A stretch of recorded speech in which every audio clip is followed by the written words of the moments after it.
Before I review the Suicide Squad, this is a spoiler review. So this is your spoiler warning. If you haven't seen it, turn back now. Also, every review I do has spoilers unless it explicitly says in the title, non-spoiler review. Anyway, on with the review. I can't believe Richard Hammond kills Thanos. What a twist! That is your final warning. Don't get too attached. Truer words have never been spoken. Living up to its title, the opening sequence is a bloodbath, killing everyone with not a single care in the world. They killed Captain Boomerang. It's my boy! He had so much potential, and I would have liked him to face the Flash properly at least once. I'm not counting the blink and you miss encounter they had in Suicide Squad. Javelin, TDK, Weasel, Savant, Mongal, Blackguard, Boomerang, they all die. Apart from one of them, Weasel. Out of all the characters, they chose to save Weasel. If it was going to be anyone, it should have been Captain Boomerang, and if not Boomerang, Javelin, because I really like his costume. As bloody as the opening sequence is, you can't help but laugh, especially at TDK. I really appreciate how they portrayed Amanda Waller more as a villain, because she really is using the majority of the squad as a diversion in order for the others to survive, and threatening to kill Bloodsport's daughter. If you were using that squad as a diversion, why would you put Flag and Hardy there? I'm sure she did it because if they knew they were going to be safe and the others were all going to die, they wouldn't have gone along with the plan. It goes to show how manipulative and cunning she is, something we didn't see enough of in Suicide Squad. Viola Davis is absolutely amazing, and I honestly can't imagine anyone else in the role. As much as the movie jumps around from present to past, it's fast-paced and hardly ever feels disorientating, with the only exception being the 8 minutes earlier near the end of the movie, because it happens during a very tense moment. But it doesn't take anything away from the movie, and I immediately got over it. The cinematography is great. I'm not a fan of the letters in rubble or fire, I'm still not, but it worked well for the chaotic nature of the movie. I could have done without the Suicide Squad versus Starro the Conqueror. Please stop moving the eyes when someone's decapitated. I get it's a chaotic and goofy movie, but when somebody's decapitated, the only eyes that should be moving are Deadpool's and Roggetti's. The shots of them walking through the rain are beautiful. Everyone's performances are amazing. The interactions between the characters are thoroughly entertaining, particularly Bloodsport and Peacemaker, and Bloodsport and Ratcatcher 2.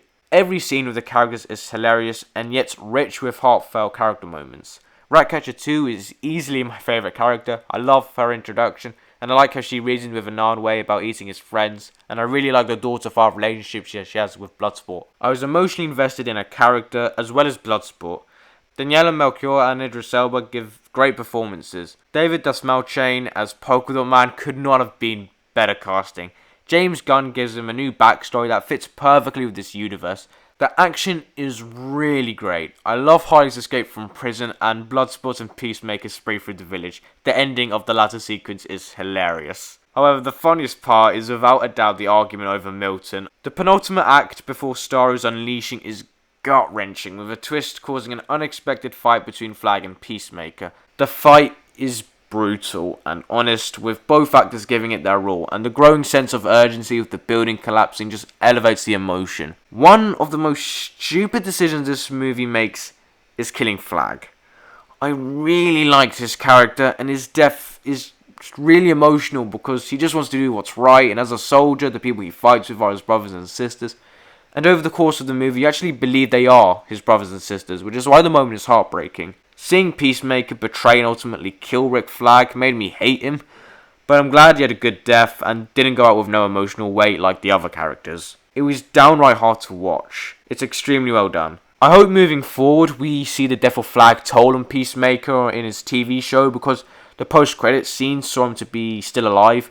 I hope we see him question his reckless methods, because although he'll kill anyone for liberty and peace, this time he's killed one of his friends, and I think it would be a missed opportunity not to explore this. Judging by his reaction to killing him, he's never had to kill one of his friends before, so it would be interesting to see how it affects him. Emotions running high, the showdown between Bloodsport and Peacemaker is well shot and well executed, with Bloodsport and Ratcatcher 2's father-daughter relationship coming to the forefront. Thinker dies, It's a shame he didn't have his sonic sunglasses to help, truly the best thing ever put to screen since The Flash Season 7, and Starro wreaks havoc. Starro the Conqueror's first live-action appearance is a sight to behold, and he has done justice, with the only criticism I have being that he went down quite easily.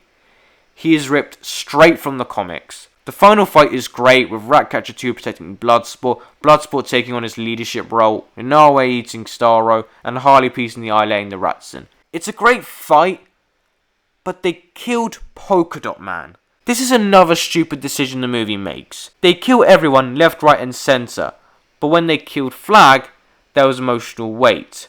And when they killed Polka Dot Man, you'd like there to be emotional weight, but there isn't. It's played for laughs for whatever reason, and it's really annoying. I can let go of all the deaths in the beginning because you haven't grown with them over the course of the movie, but Polka Dot Man, I can't.